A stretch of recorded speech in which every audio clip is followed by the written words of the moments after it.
And bear with me because I'm going to be running the meeting, but also trying to promote people and go through the files and whatnot. So might be a little slow on the uptake this morning. Good morning, everyone. This is the Technical Review Committee meeting for Wednesday, July 14th, 2021 at 9 a.m. First order of business is call to order and roll call. John Schock. Hi. Are here. Rich Bourbonnais. I'm here. Jamie Gorman. Here. David Flanders. Here. Susan Axelrod. Here. And Bruce. Bruce, what is your last name? Rice. Bruce Rice? Yes, sir.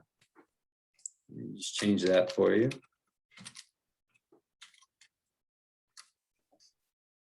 Very good. And I'm Jay Parker, Principal Planner, sitting in for James Rabbit. Mr. Rabbit had an appointment this morning and he is going to try to join us late. And also Brian Wagner is here from the Planning Department as well. First order of real business, approval of minutes, June 9th, 2021. Did everybody get a chance to take a look at those? Yep. Any questions, comments? Not here. Okay, would anyone like to make a motion to approve those minutes? I'll make the motion, Jay. Jamie Motion Gorman. made by Jamie Gorman. Do we have a second? I'll second it. David. Seconded by David Flanders. All those in favor, say aye. Aye. Hi.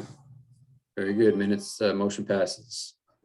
Next order of business under TRC minor review, development plan review, Honor Roll LLC, change of use from chemical manufacturing to dry cleaning and commercial laundry operations located at 217 Church Street, Assessors Plat 49-4, Lot 144, Honor Roll LLC, applicant RF Holdings Incorporated, owner. Good morning, Mr. Fish. Good morning. How is everybody? Nice to see you, Bruce. Nice to see you, Larry. Mr. Fish, is it pronounced honor roll or is there a certain way to Nope, Say that's that. it. On a roll. I'm on a roll, buddy. honor roll? All right. I've got another one that my wife named In a Rut. I don't know whether that means anything, but you know.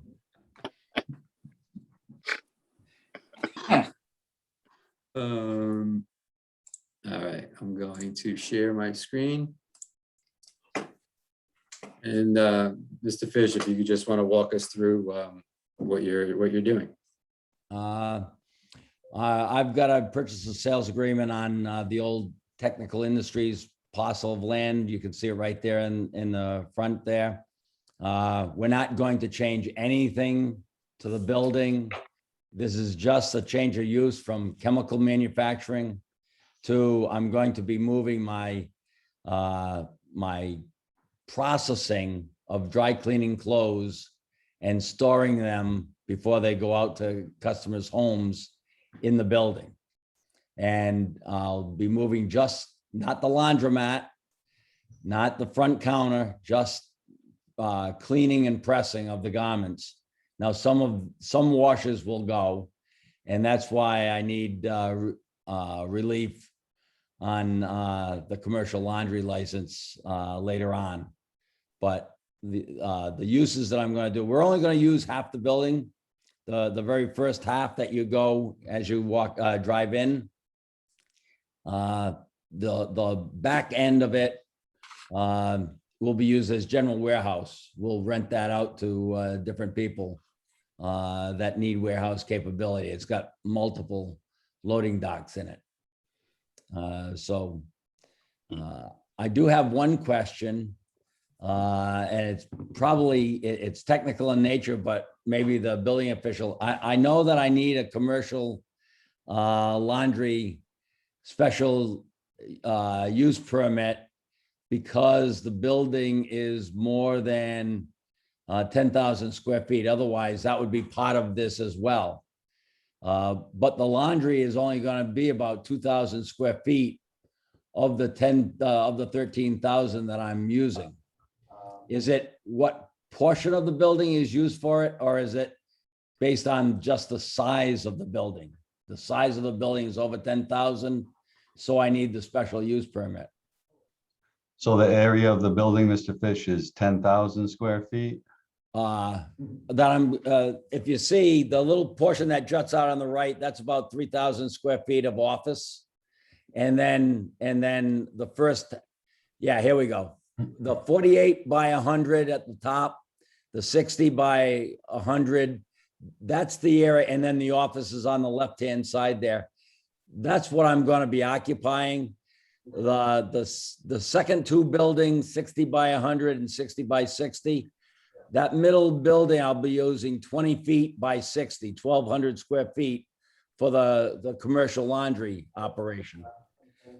So my question was, I know that when you made the ruling on the zoning certificate, it was based on the whole building. But since the commercial laundry is only, let's say 2,000, I'll round up 2,000 square feet of the whole building, can that be considered by right just like this?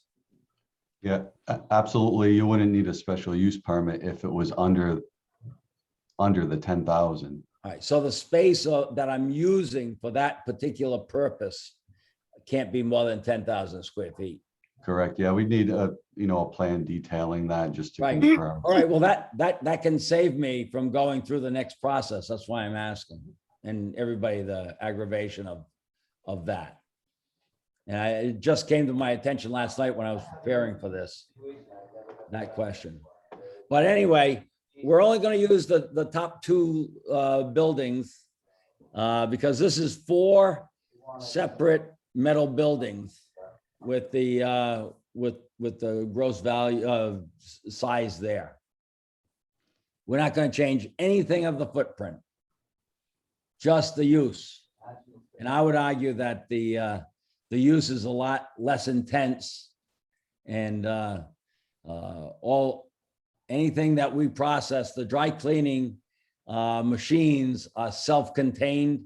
There's nothing that goes to the atmosphere, nothing that goes to the waste stream, no water into the sewer system from that process.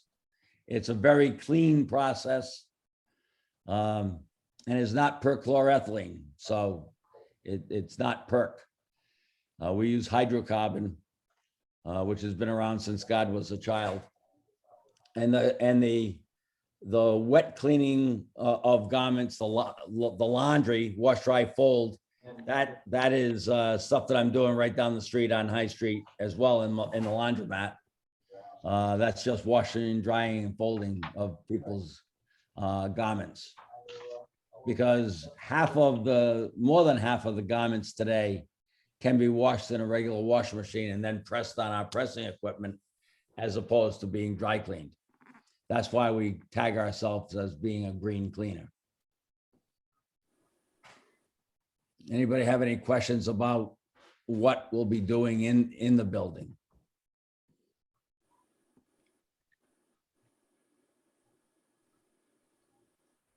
Hi, this is Okay. Susan. I have a Yeah, couple- Susan. Hi there, I have a couple of questions. The warehouse space that you will be leasing out, is there, are there restrictions as to how that space can be used or what can be stored, or whether or not any manufacturing could take place in those spaces, or is that just dry goods and warehouse? That would be a planning answer, I would say. I'm just using it for general warehouse. My vision is just that would be future expansion for our facility, for our processing needs if we need it. What we're proposing right now would double or quadruple my current capabilities. So it would be way in the future. But so in the meantime, with all that extra space, and there's a shortage of general warehouse for like a plumber or a contractor to store their equipment. And I would rent those spaces out. So it'd be dry storage. It wouldn't be any processing or anything else. It would just be bulk items, whoever needed it. I don't have any tenants lined up right now that I could say this would be something that would be in there. Thank you. And can I also clarify, and I guess you had stated that, I understand that you're a green cleaner. You had also stated that all of your solvents and materials are completely self-contained within the system, and there's never releases to the sewer system, to the groundwater, to the air, like that is completely contained. Correct. Isn't it amazing how far we've come? Wow, thank you. Those machines are 4 years old. Is there ever a chance of spills or releases of any way? Not that. Anything that would end up in our river or our groundwater or No, our but- air? No, but we have a spill kit that we're required to have on site that just has a little containment system for if I spilt it on the ground or something like that. No mass spillage could possibly happen. Thank you. No problem. Larry, Mr. Fish, while we're on that topic, how much, just to put it in perspective, how much of the clean and solvents and such do you have on hand? Or is required as part of the process? I mean, are we talking drums of it or 5 Gallon? gallons, a 5 5 gallon gallons? pail. just No. one for the whole operation? For the dry cleaning machines, yes, just 1 5 gallon pail. We reuse the solvent. It's got a still in it, so it cleans and reuses the solvent. And occasionally when we change filters, because the machines have filters in them, we'll do that once a year. And we'll add solvent at that time. And that's the only time that you're pouring the solvent into the container in the machine. There are other chemicals stored in my building on High Street that would be stored here. Laundry detergents, boosters, starches, bleach, those kind of chemicals that we pump automatically into our automated big wash machines when we're doing 65 pounds at a time kind of thing. And that's all currently presently being done right in a commercial neighborhood zone property right now. So across the street from the river. Very good. Question for DPS. Is he gonna need any kind of change or an approval or permit for any discharge from the building itself? So it's right now, where under technical industries, it was licensed as an industrial user. It would likely transition to a commercial user. However, they're gonna have to put a pretreatment manhole in, downgrading of the process.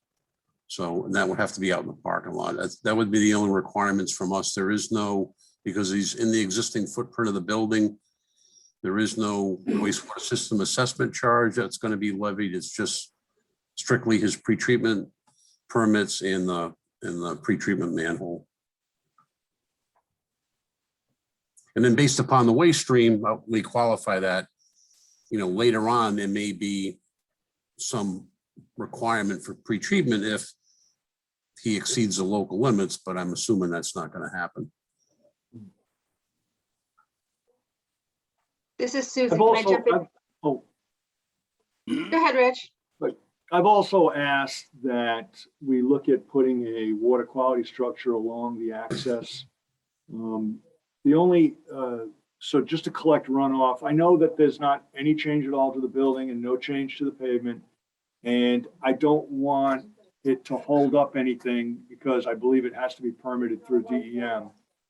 But I would love to see something along that access, just a small gesture towards water quality in the mighty Saugatucket. But it wouldn't be too difficult. I think, a 6-foot wide swale that collects runoff directly from the pavement with a pea-stone pre-treatment, I think would be simple. But again, I don't want to, it's not, a requirement or anything like that. And, I've discussed this with Larry. Larry in due diligence asked a couple questions, but I definitely don't want it to hold up the process. But I would like to see something, at least, in the process, something being worked toward would be helpful. We are requiring those types of things. If you remember, like some things that were happening downtown with within the area that we had done a study for, it was the compassion centers. We were requiring it on all of those. I wouldn't mind seeing something here as well. But Mr. Fish, is that something that you're amenable to? Yeah, when I met last Friday with Rich and John, talked about it. And Rich, I'd like to walk it with you because I think there might be a swale already there as you go down. In fact, I don't know whether this is allowed, but I've got a couple of other pictures. Now, I'm not the most technical person, but my daughter's here, and she loaded up a couple of pictures that if I can share my screen, I can show you the vegetative areas that you're asking about. okay. Because I wouldn't want to clear any. I wouldn't want to clear any existing vegetation. And maybe it doesn't happen along the driveway, but maybe it happens maybe a little more internal, just grabbing a little bit of pavement. Every little bit helps. But yeah, I'd be happy to go out there and walk it, and maybe we can find something that works. Well, it may be that DEM doesn't allow it along the river there. I mean, it could be that it gets inundated on a certain, time period. Every once in a while, they don't want it. But if there's an existing swale, that helps because it could be amended and made a little, maybe made a little bit more updated, maybe. But Larry, anytime, call me and I'll come by and we'll walk it. Okay, no problem. But again, I don't want to hold up the process, but I'm just pointing out that it'd be helpful.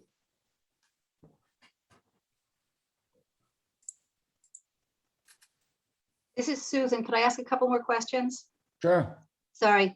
You had stated that you didn't need a permit to move here because the operation was under 10,000 square feet. Did I remember that correctly?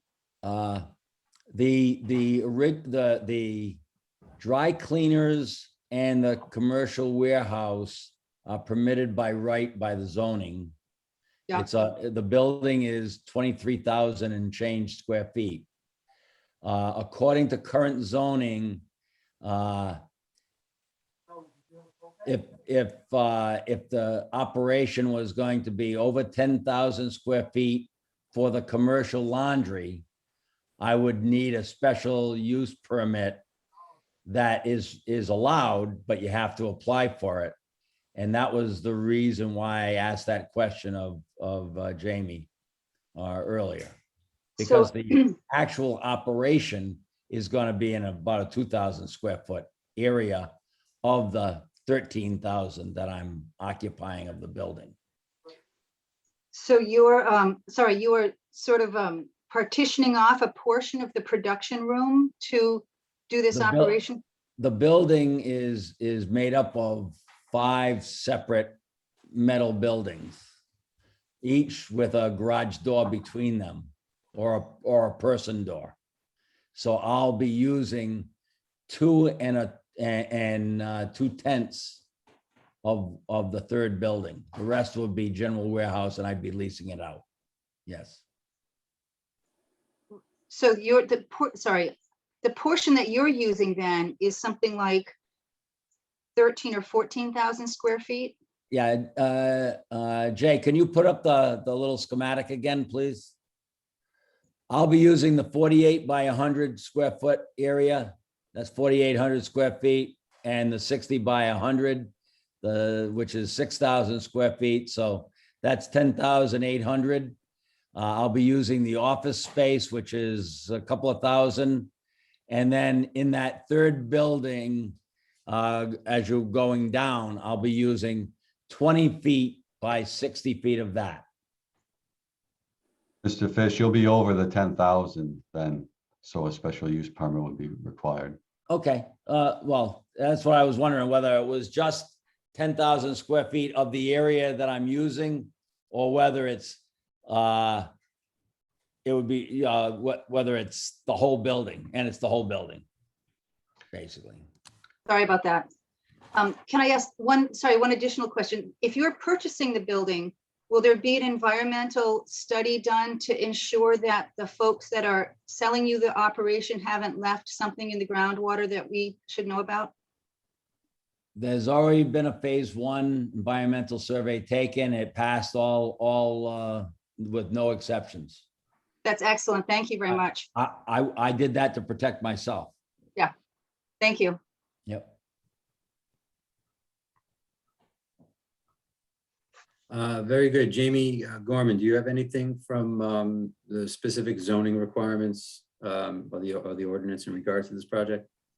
Yeah, just a couple things to clarify, you know, depending on if you're going to be under or over the 10,000, just be aware that if the general warehouse is going to be used as an accessory for the dry cleaning, that would be included in the in that square footage. Or if it's all going to be leased out to tenants, that would be different. Jamie, it will be leased out to tenants, those other 2 buildings, you know, because I don't really need it, but it's much needed in town. There's no warehouse space available in town. Okay, and then the other question would be parking. Do you know how many employees you plan on having? I did a list of that, and I have 10 employees that will be actively in production. The vans will stay on High Street. My drivers will go park their cars there, pick up a van that's parked there, and then drive over here to get loaded for the day. And then they would go off and they'd bring their dirty clothes back here to be dropped off, and then go back and store the vehicle on High Street. The production people, because the screen's up here, I can show you that immediately parallel to the Church Street, there's 8 spaces right there. Where those 2 cars are parked, there's 5 spaces right there. And then up the top right, there's 1, 2, 3, 4. There's 6 spots right there. So I've got 11 and 8 is 19 spaces for those 10. Well, if you count me and my wife, which we come and go, there'd be 12.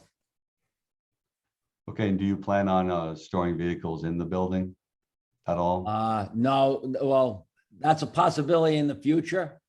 I won't hold you. At the very beginning, no, but that could be something that in the first part of the building, we could store the vans inside possibly in the future. I wouldn't want to rule it out. If I need to get permission to do that before I do it, I'll do the process. I'm ignorant of the law. Yeah, absolutely. I won't hold you to it. I'm just asking if, and how about handicap accessible parking? I don't see anything. There are no lines painted currently anywhere, but that would be right adjacent to the entrance where those 2 cars are. There'd be parking space right there. So you're gonna line that and install? Yeah, the I'm gonna sign? line all that. Yeah. Okay.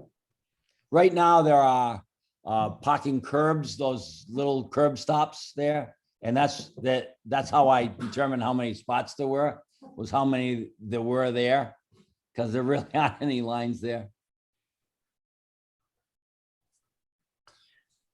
Mr. Fish, I was gonna make a suggestion that you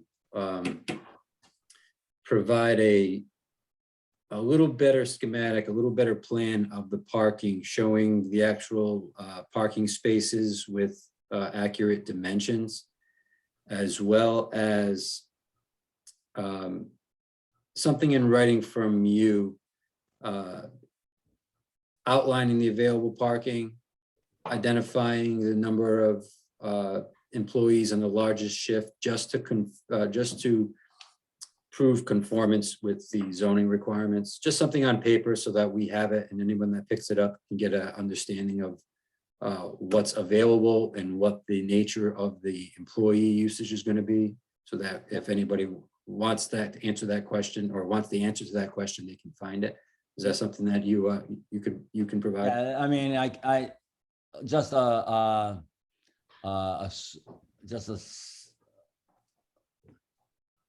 are you looking for an engineered drawing showing the parking spaces, or can I do a hand-drawn? Or again, I have pictures. I don't know whether Yeah, I thought I included those in this. yeah, pictures are here. That's the space right there with the 8 spaces. And Yep. then the next one, yeah, go ahead. There's the spot where there's 5 and you can see the space there, and that's where the handicap would be. And then the next one is the 6 spaces, you know. Behind it, yeah. Yeah. I think it outline would just, area. I think it would just be easy if they were just drawn out on a plan, so when somebody looks, they can easily discern which ones are which. I mean, it makes it, from a regulatory component, it makes it easy for us to look at a plan and say, all right, there's 8 there, there's 4 there. Yeah. You know, I just mean, for, if you need that, I can, do that. I do it myself. Unless you're saying it has to be. no, I mean, fancy, it's obvious there's a decent sized parking area there. Eyeballing it, it looks like you can probably get 11 spaces there, but without actually showing lines 9 feet apart and 18 feet long, it's difficult to comprehend on our own. I get you. I understand that. And I'll identify in a letter form through maybe email or something that how many employees I would have on the largest shift and that kind of thing. Okay. Bruce, from a fire perspective, the entire building is sprinklered. It's a dry system with a huge, bigger than the mall's connection, water connection for the sprinkler. And my current facility doesn't have sprinklers, so this would be more protection for that aspect of my operation by moving the production here because of the sprinklers. You're absolutely correct, Larry. The only thing we have is anytime there's a commercial change in occupancy, not necessarily a change in the Footprint. the venue, but anytime there's a change, just like up at the mall, we need to do an inspection before we do an approval. So Okay, if you want to give the office a call and schedule a time, and anytime that works for you and us, and we can just do a walkthrough and just another thing would be for us to be able to see where you're going to lay out your equipment, one thing or another, compared to what's there now. once I know, I'll give you, I've got a guy that I've identified that's going to design the plant. Once I know I can have it there. Sure. I can give you copies of that once we know. I gotcha. Yeah, no problem. It's just like the other gentleman said before, I don't want to hold anything up, but we do want to go through the building with you and take a look at it, Yep. I mean, that building's been there, what, 50 years? So Correct. I don't think I've ever been in personally. I've been by it many times, but never have been inside of it. Yep. No Very problem. good. That's all I got. Can I ask one question, sorry, before you go? Sure. Following on the question of handicap parking, is the building itself accessible? And if it's not, will it need to be modified? There are 2, besides being able to bring a wheelchair right into the office and then into the plant, there are 2 areas that have huge garage doors that are at walking level, that a handicapped person could access this building in 3 different areas. That cement pad that you see there on your screen, that's an entrance. Yep, go past the office right there on the, right after where it says 217. Right there, there's a big garage door that's at ground level that you can drive a vehicle right into. And those are the handicapped spaces. Those other double lines that are there are just 2 of the 4 loading docks for tractor trailer trucks to pull up to. Thank you. No problem. Larry, David Flanders here. Did you say that your current building on High Street does not have sprinklers? That's correct. Really? I'm surprised. It started out as a Quonset hut and grew, probably had 5 different additions onto that. Well, probably on the Bruce's watch, because it wasn't under mine. I've owned it for the last 20 years, but there's no sprinklers in that building. Doesn't sound good. And I just have one question for Jamie, Jamie Gorman, just to clarify. For this type of use, are handicap spaces required per code? Yeah, and this would be a change of use, and the overhead doors wouldn't be a compliant access for accessibility. So the exterior swing door would have to be 3.0, 6.8 minimum. So that, there's going to be employees, whether it be, if you don't have the public entering the building, it still needs to be accessible for employees. Yeah, that you can see where the office is. There's a cement walkway right there, and that's a standard 3.0 door, I believe. That goes, you walk right in, and there's a second door that you walk through to get in. I haven't measured it though, Jamie. I can't testify on a Bible, but Yeah, if this ends up coming to fruition and you submit for a building permit or a change of use permit, we can, take a look at it and meet on site and see what you have. Will dedicated parking spaces be required to that extent, to that regard? At minimum 1, yes. Okay. I'll take care of that. Anyone else have any? One next? Anyone else have anything else? Any other questions or comments in regards to this?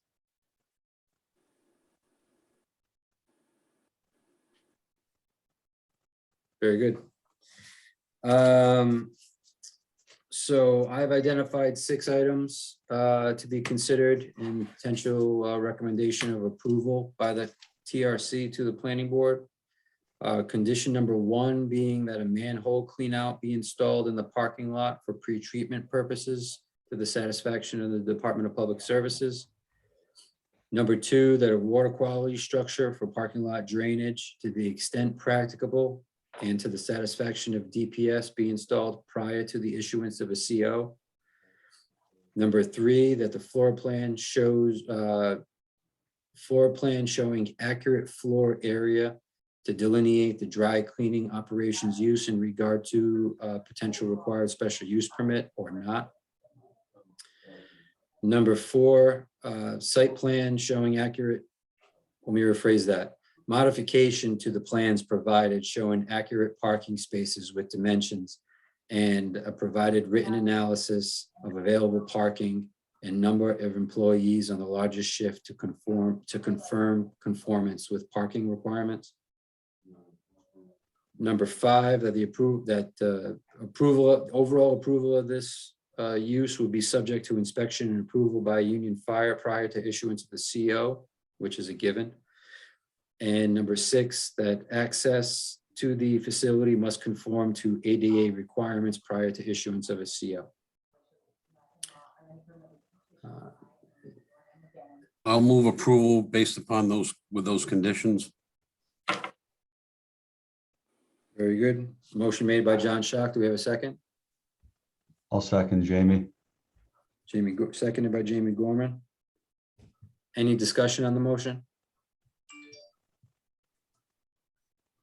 Very well. All those in favor, state by saying aye. Aye. Aye. I, Any nays? Very good. Motion passes. Mr. Fish, we will be in touch in regards to, this is a minor review by TRC, so this would end up on a planning board agenda as a consent approval item. Planning staff will be in touch with you in regards to the scheduling of that and next steps. We'll get you a written copy of this decision as soon as we can get it put together. Okay, thank you very much. John, I had the heart surgery on Monday. Oh. 90% blockage in an artery, 2 more stents. And I'm on house arrest for a little bit, but I could get this done.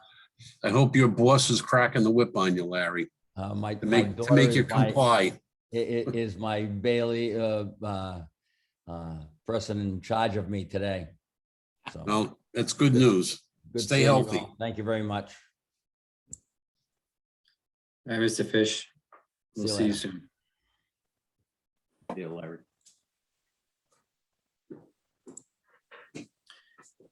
Very good. So moving on the agenda, we're down to D, TRC advisory review. Give me 1 second while I just bring the applicants in.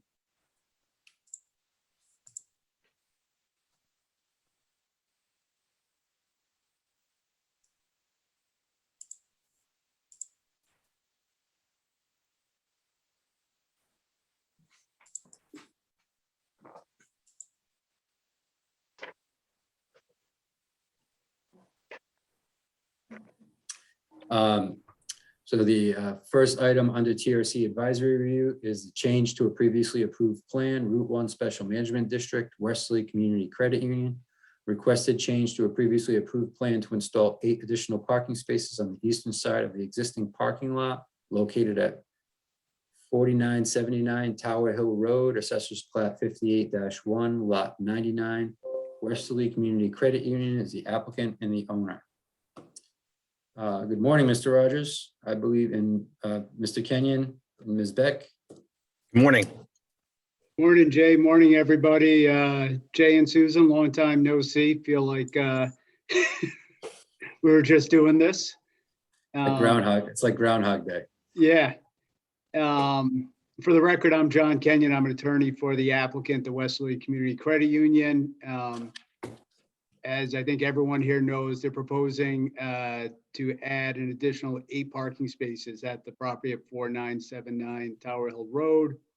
We were here before you last month for a pre-application, and we're now scheduled for the public hearing on the change of use at the end of this month. At the pre-application, there were some concerns raised, which I believe the applicants addressed. I was going to have Andrew Rogers go over what's been changed, and we also have Karen Beck, who's the landscape architect, and Josh Rosen, who's the engineer here as well. So Andrew, do you want to take over? Sure, I'd be happy to. Thanks for summarizing that, John, and good morning, everybody. So the credit union, as summarized, is looking to add 8 spots after the pre-application meeting. We've made a few changes. These will now be subcompact car spots. So we've adjusted that, and that is to maintain the shorter height of the vehicle as one of the main concerns with this from the planning board was the ability to screen these parking spots, given we're in a special management district with Route 1. So that was one of the first changes. The board also requested in writing that we state that we will not seek any additional parking than these 8 spots on the lot in the future. And so that has been provided. We've also made some modifications that Karen can speak to with regard to the plantings. If I recall correctly, the main thrust of the question was yeah, seasonality of the plantings and making sure that they were maybe more of an evergreen base, so they're supported or they have foliage year round to ensure that screening does occur year round. So that was the thrust of the initial comments and our responses.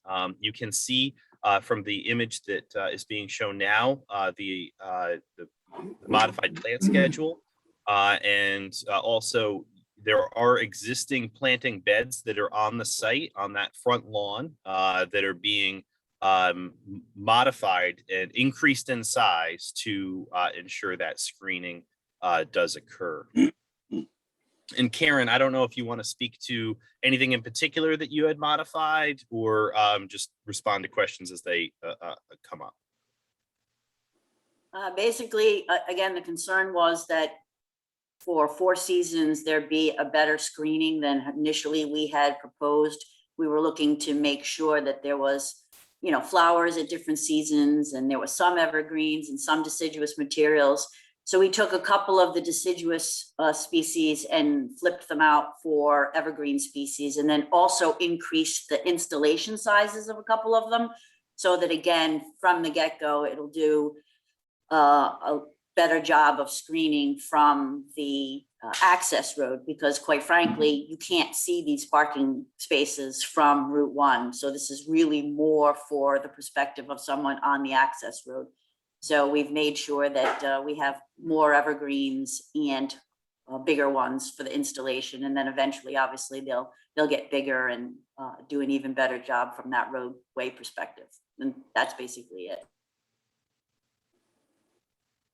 And for those of you who may not have participated in the initial board meeting for last month, these will be pervious parking spaces. So we feel that we'll be able to care for any stormwater concerns, given that again the stormwater will be able to be absorbed into these areas. And again, it's 8 parking spaces. So from a traffic analysis perspective, we feel that it really won't make that much of a difference. And again, these are actually future parking spaces. Initially, we don't expect actually to utilize these parking spaces, right now. But we do want to be able to fully occupy the building. So these additional parking spaces would help us do that into the future. David Flanders here. How exactly are they going to be pervious? What's the technical means you have? What's physically, how are you going to do that? So as included in the plan, we are using pervious pavers, and we do have a maintenance agreement that was also included in the plan to, not sand these during the winter, not to sand these areas, to actually hand shovel these spots to make sure that they do remain pervious, so the stormwater can drip through. Karen, I don't know if you want to speak further to the actual materials used or the installation process of pervious pavers. We're using a very similar system to Charlestown Wine and Spirits. If you've been to that location, they're using pervious pavers. The design of it requires that there be a gravel with 40% storage capacity below the pavers themselves before it actually infiltrates into the ground. So we've designed it in accordance with the Rhode Island Stormwater Manual and those standards. So, and we've routed it through a calculation in order to make sure that the capacity is adequate for the use in that area and the size of the spaces. So we're in compliance with all of the requirements and standards for that type of pavement use. Thank you.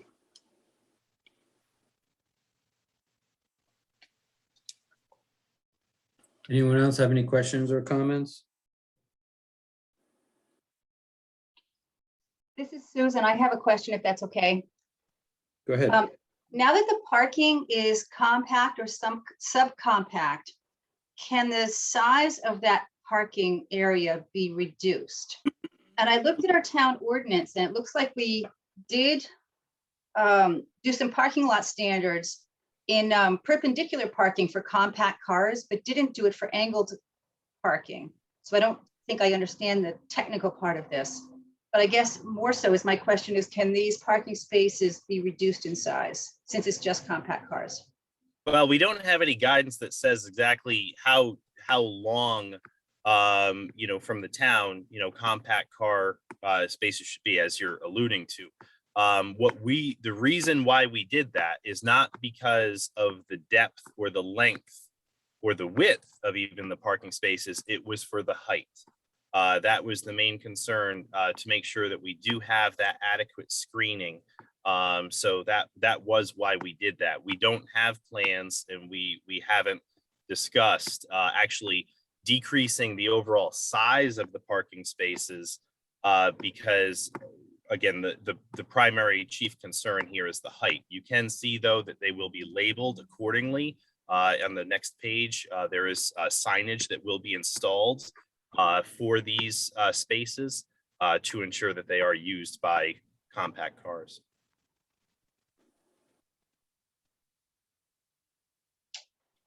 So Jamie, do you know if we have any guidance for parking space size for angled parking?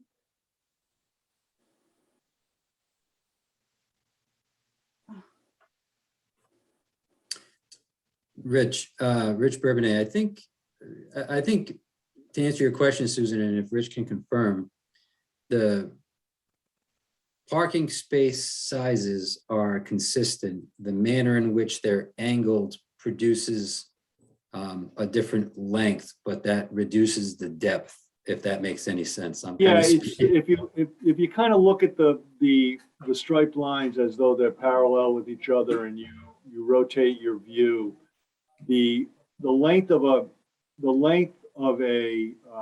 angled parking gets longer, but it's on an angle so that the overall width is less. So there's less depth, and angled parking works well if you have a reduced travel lane, if it's a one-way travel lane, but the length of the overall space generally is longer. But we do not have, Brian,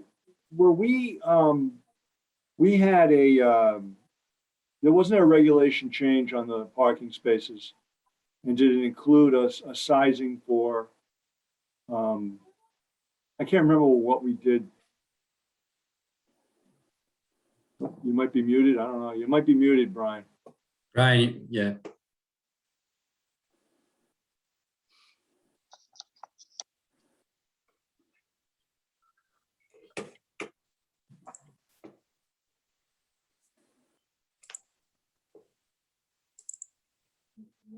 Nothing yet, buddy.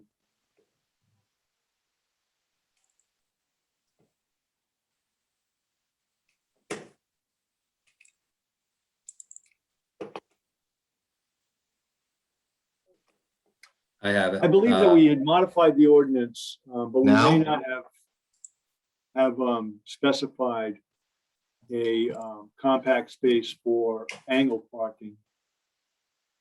Rich, I believe this is the document that we're referring to. Are you all seeing this red text? Yeah, we did not define, Susan's right that we did not define an angled space, a compact angled parking.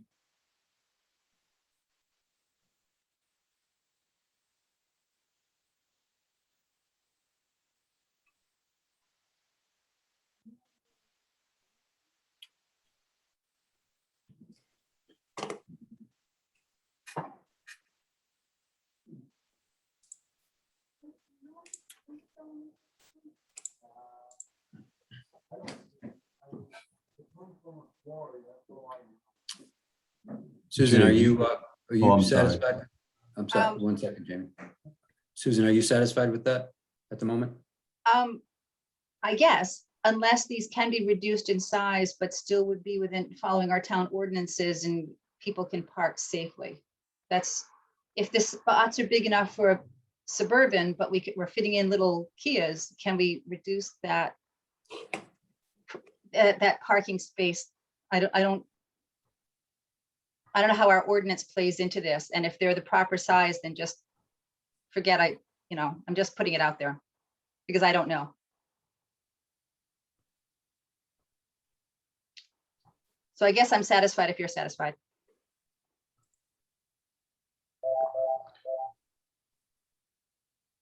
Jay, I had a question just to follow up on that section 713, when was that adopted?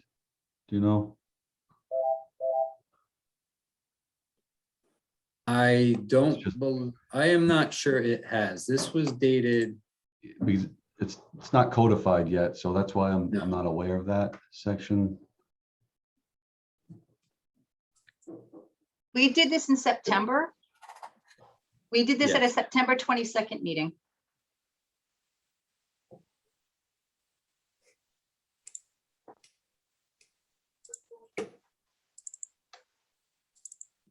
Prior to that, we had a very limited, if you remember, a very limited definition of what a parking space was. It was an overall space, including the aisle. It was a square area, including the aisle. It really allowed for many, very much, like a lot of variation on the size of a space. But I think the short answer is, Susan, that we do not define a compact space on an angle, but you would look at the lines as though they're parallel and the box between the shortest section over and then, the section along the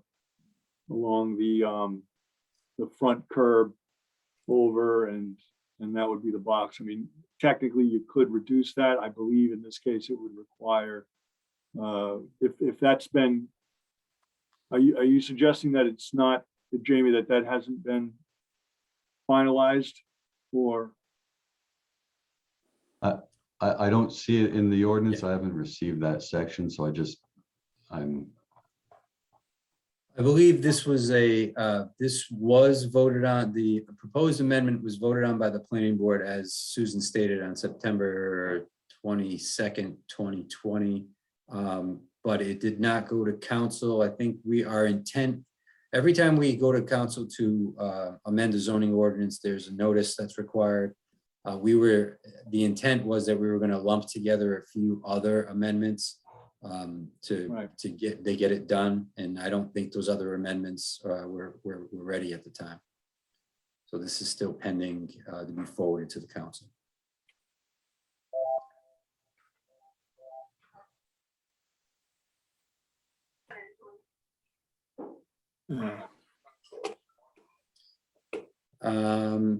Anyone else have any questions or comments?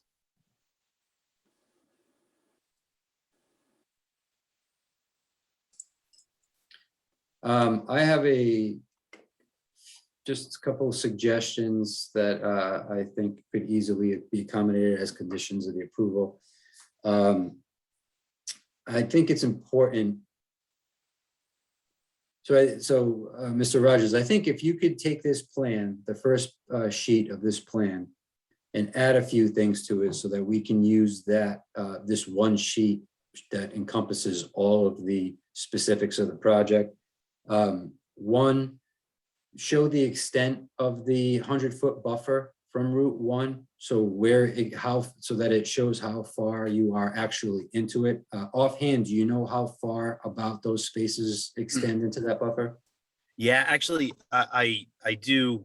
Well, I can say this exactly how far into the buffer. I'm not exactly sure, but if memory serves, the actual line, the blue box of the building and the line of the parking, you can see actually there's a blue Explorer over on the left-hand side, and there's two white trucks over towards the right-hand side. That is, if I recall, 102 feet. So, but we will add that, we'll put a distance marker in from, say, the 100-foot buffer line to the furthest point of, say, the red line that outlines the the parking, to clearly call that out.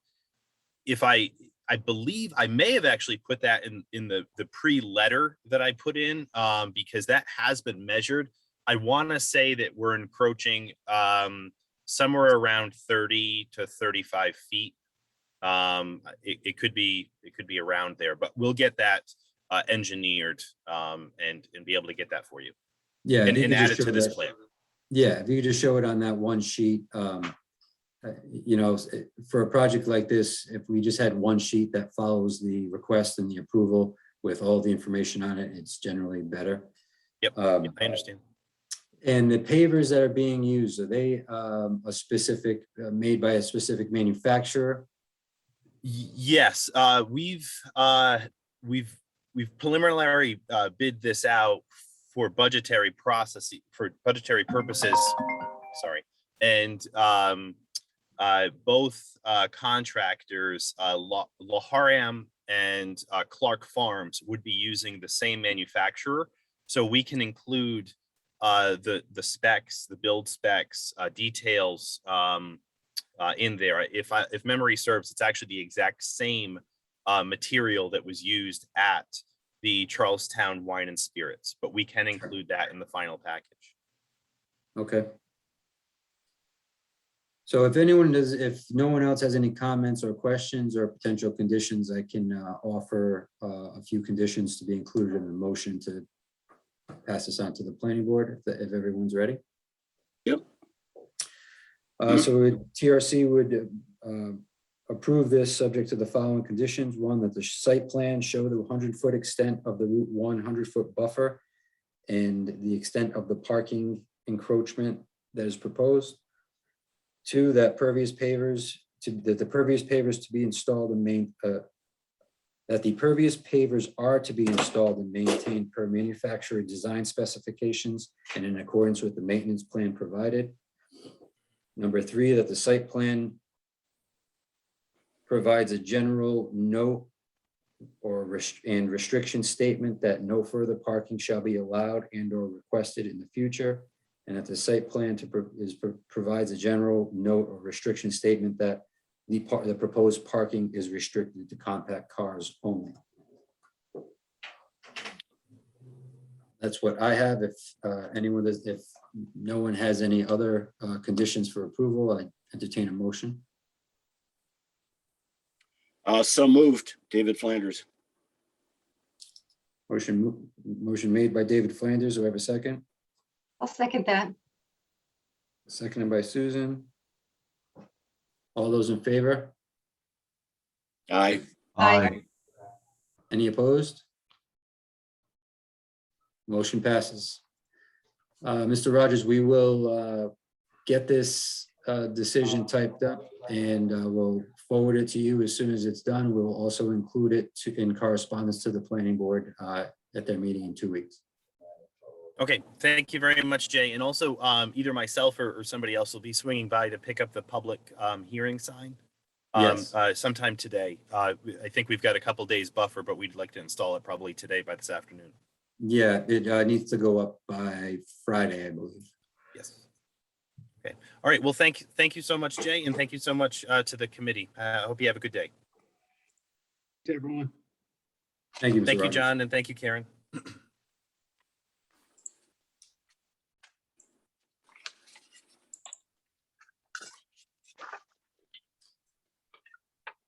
Okay. Let me just bring in the next applicant.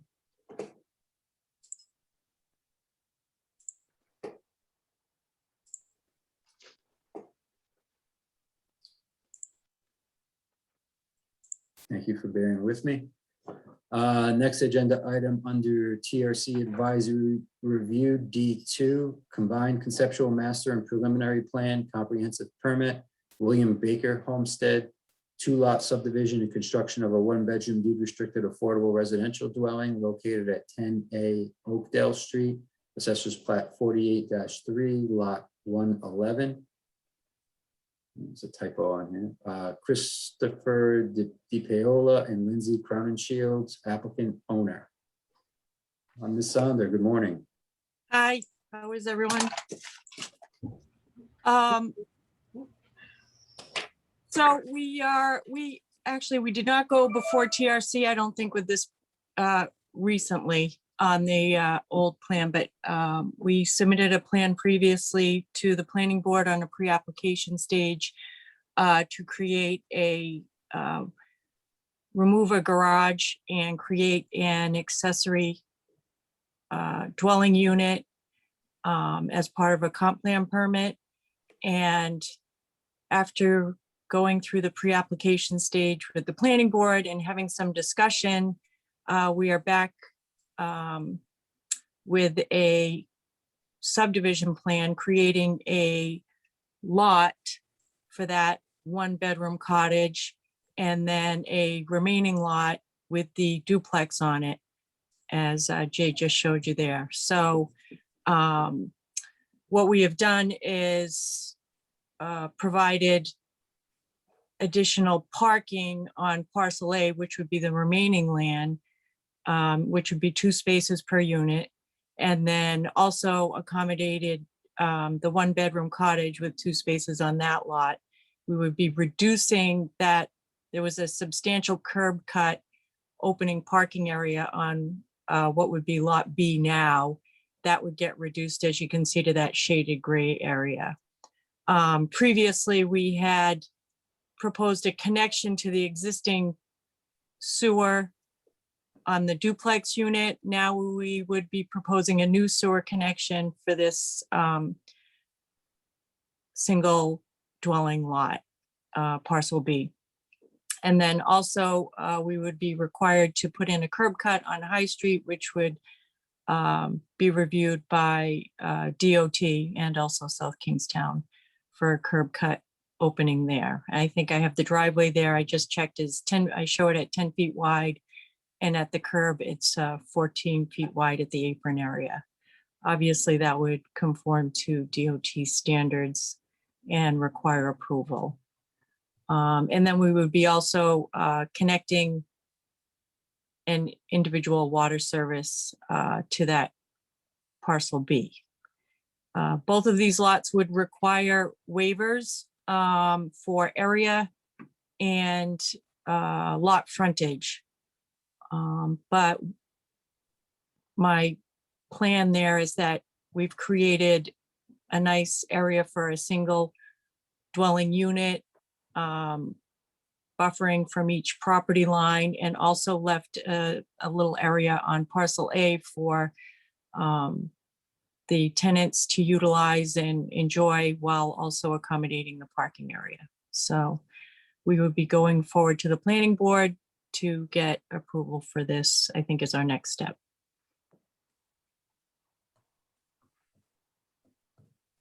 Any? Very good. Anyone have any questions or comments in regards to this application? So I had just a couple of the apron on driveway apron on High Street needs to be reinforced concrete. Okay, yeah. And Amy, do you have do you know where the existing sewer lateral is for the existing dwelling? Can you show that on the plans? I think I will show that on the plans if I have it. If not, I will obtain that and get that. I may have been on this plan. I don't have that on the original plan, no. So I can take a look at that. I may have that in my files, John, but if not, I can easily put that on there. Plus, I'll have to get the connection and inverts to propose the new sewer connection. My only concern is, and I don't think it's the case, that the existing lateral crosses the proposed property line. I can't believe that it would go that far to the east. So as long as it's stays on the frontage for the existing lot with lot A, if you could just show it, that would be fine. Okay. This is Susan. I have a couple of questions. Yes. First off, this addition of this affordable unit in town is glorious. So thank you for putting in the effort to make this happen. This is really good for our town. Can I Great. just ask about the driveway access to High Street? Those really gigantic, glorious spruces. If you leave those there, will that impact your safety sight lines for folks exiting that driveway? And have you looked at that? So those are, I think Chris can maybe add to that. Those were Christmas trees, actually, I think, planted over the years. And yeah, we would have to remove right at the opening there and maybe reduce size on the two that are either side of the driveway. We do want to provide some sort of screening. There is a fence there, so I'm not exactly sure, but coming out on High Street is probably not the easiest area to come out on. I did try and make the driveway so that there is that back out area, so you'll be driving directly out, obviously not backing out onto High Street. So yeah, anything we can do to maintain, but also provide enough visual for access is our goal. Okay, thank you. And then I have a question, I think maybe for staff. If the garage had been converted and this was a single parcel, would this have been considered an accessory dwelling unit and therefore potentially tax exempt with our new, with our new ordinance in town? But this then changes if it becomes a 2-parcel lot where that tax exemption is not applicable? Do I understand this correct? I believe you're correct, but I'll let Brian answer that question. Did I get my voice working? Yep. Yes. Okay. Yeah, I think you're correct, Susan. We still have some work to do with the Affordable Housing Committee to come up with rules and a scoring rubric for that ordinance as we were directed to do by the town council. But I believe, yes, that this would be a good example of an accessory dwelling unit that would be entitled to apply for that tax exemption. But that would not apply if the lot Right. is divided into 2. I don't think so, but in all honesty, I would have to go back and reread the text of the ordinance just to be sure, but I believe you're correct. Okay, so I guess then my point would just be, I don't really understand, and it's none of my business why the lot would be subdivided, but I guess I'd like to make sure the applicants know that we have this pending ordinance in town that might be beneficial to them. Yeah, maybe. And Susan, if you recall, it was a conversation at pre-app where the planning board suggested subdivision of the property to delineate the 2 uses on the lot. So the original, let me go back. But yeah, just to be clear, there were a number of moving pieces going on during the period of time. So, I mean, this is completely understandable that there might be some confusion over this. Yeah. So this plan that I'm showing now was the plan that the planning board reviewed at pre-app. And through those discussions, the idea that a subdivision might be more appropriate to distinguish the 2 uses, the 2 structures from each other. In response to that, the applicant is putting forward the plan that you see today, which is this one, showing that subdivision with included landscaping and some modifications to the parking area. I'm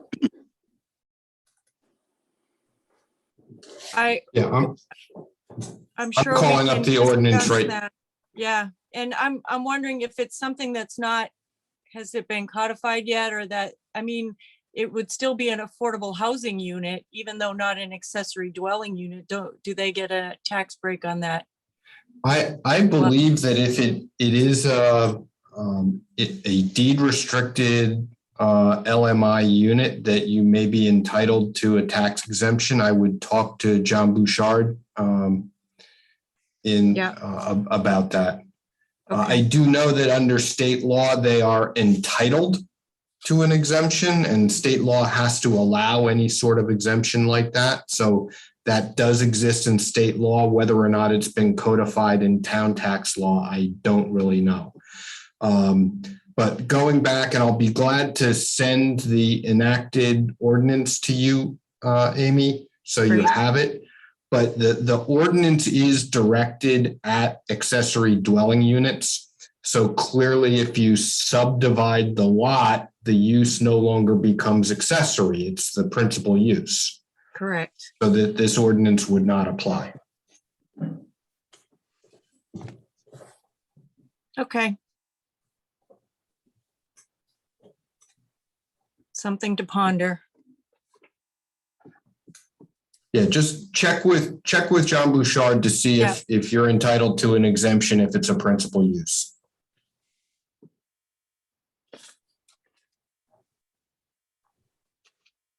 And Amy, since this is a comp permit, have you been in contact or received any documentation from Rhode Island Housing or an appropriate monitoring agent for the affordable component of the project? I'd have to defer to Chris on that one. I think it's in process, but I don't know. It is in process. You know, we started this process 10 years ago. I had talked with, I think it was Mike McLaughlin out of Narragansett. Right. He was going to be the agent, and and the town, and I have that paperwork, but I'm in the process now of updating it. But yeah, we're planning on using the closest local agent. Yep, okay. And just so for everyone's edification, the application that was submitted is incomplete. There are a number of pending items. I believe that specific item is one of them. Yeah. I just wanted to ask the question and make sure that it was still on the radar. Question for DPS is, does the changes to the proposed parking or driveways, does that, any implications in regards to drainage? What was that, Jay, in regards to what? Drainage. No, you know, the new stone driveway that's being proposed will require, actually all of it will require a CERC permit. So we'll review it at that point. Okay. The driveway itself on Oakdale will require a PAP through us. The High Street does not. It's a state road. It'll have to go through DOT. We'll be looking for that PAP from DOT in the, the building permit process as well. So I'm going to ask, though, that Amy, you coordinate with our sewer department, particularly Liz, in regard to the new connection and a new structure that will require some fees for the sewer connection. Definitely. Yep, that's the plan. I'm not so much worried about use. I can't see that the use is going to cause an issue, but the connection itself and getting a new structure online, I believe you're being billed for 2 units at this point. It'll be, the 2 units and then a single unit on the separate property. Yeah. Okay. And just to circle back to John's comment previously, John, the aprons are required to be reinforced concrete. Does that apply to both aprons, the one on Oakdale as well as the one on High Street? No, well, I can answer that, but the one on Oakdale is an asphalt apron. Right. So it's not a reinforced apron. But High Street, because it's a state road and it's a sidewalk, there's a sidewalk there. Oakdale doesn't have a sidewalk.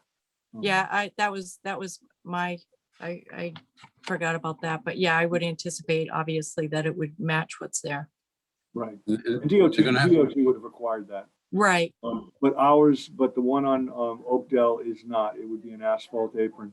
And you're relocating an existing driveway. It looks like the coverage area for the building, the proposed building is very similar to the existing garage. I can't see that it's going to have any drainage implications. So I'm not too worried, but I would try to match areas so that otherwise I'm going to be asking for a water quality structure. Yeah, it's actually less footprint area, so than the garage. So we should be okay there. And I was just proposing to maintain, that's all asphalt at the front there. So I had put just the asphalt apron just for getting off the road. And then obviously we would reduce that asphalt area to the left there where it says existing paved driveway to be removed. So that will be less impervious area also. Right. Okay. And the High Street driveway needs to have new granite transition stones. Yep, curbs, yep. Yep, needs to be granites similar, because that road was just reconstructed by RIDOT. I know, yep. I guess we did have an opening there at one point in time and it was taken out, so unfortunately, so it'll come right back in. You know, something else that this duplex is doing is, it appears as though they're parking along the street, parallel parking within the grass area. That is not allowed.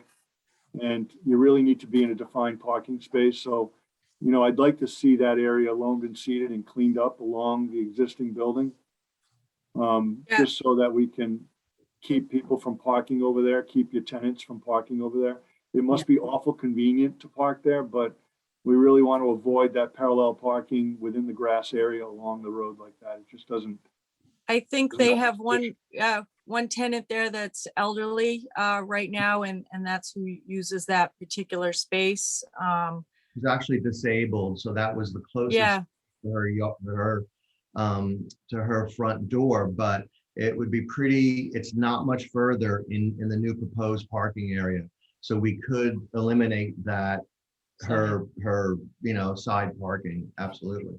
Well, if this person's having trouble even getting into that High Street lot, then, you know, you can always have a second access, but we just don't like to see it exceed 10 feet. So if you want to put another little separate area there, you could do that. But let's get it well defined so it's got a good, so you're not just running over the edge of the roadway. That just deteriorates the right of way and causes erosion. We don't want that. So if you wanted to add a little separate area, we could do that. You might have to do some water quality treatment, but it's pretty simple. So, okay. but just keep it in mind. Thank you.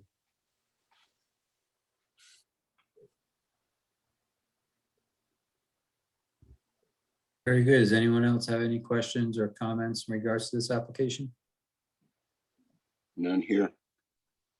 Okay, I just have one. I hate to make assumptions, and I see that it's 24 by 24 with the area 576. Is this gonna be a one-story or one-story with a habitable attic? No, it is proposed to be a 24 by 24 cottage, 8-foot walls with a 6-pitch scissor truss roof.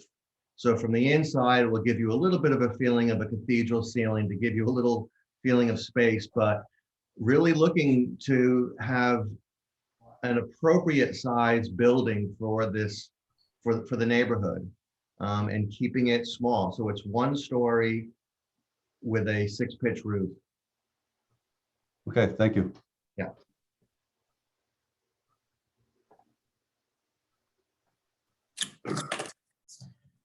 With that, I have some suggested conditions for the TRC to entertain as we forward this off for approval to the planning board. First condition would be that the High Street driveway apron be constructed of reinforced concrete. Second condition being that the sewer lateral and sewer connections are shown on the plan. And the third condition, which was touched on briefly, and Amy, we really didn't talk about it much, was your plan shows the existing spruce pines, but it doesn't indicate that they're going to be removed for sightline purposes. So the third condition for consideration would be to identify all trees proposed for removal and consider additional landscaping to serve as a screen along High Street, designed to not impede sight lines for traffic entering or exiting the property. I think because you've got a four lot parking space there, that the planning board would appreciate a little bit of additional screening, even though there is an existing picket fence there. Maybe there's something that could complement that would not obstruct the view of the vehicle. Okay, Okay, can you also add in with regard to the High Street entrance, the need for granite transition stones, curb stones, please? to match existing. Correct. And four, that the High Street driveway entrance have granite curb stones to match existing Transition stones. transition Yep. stones.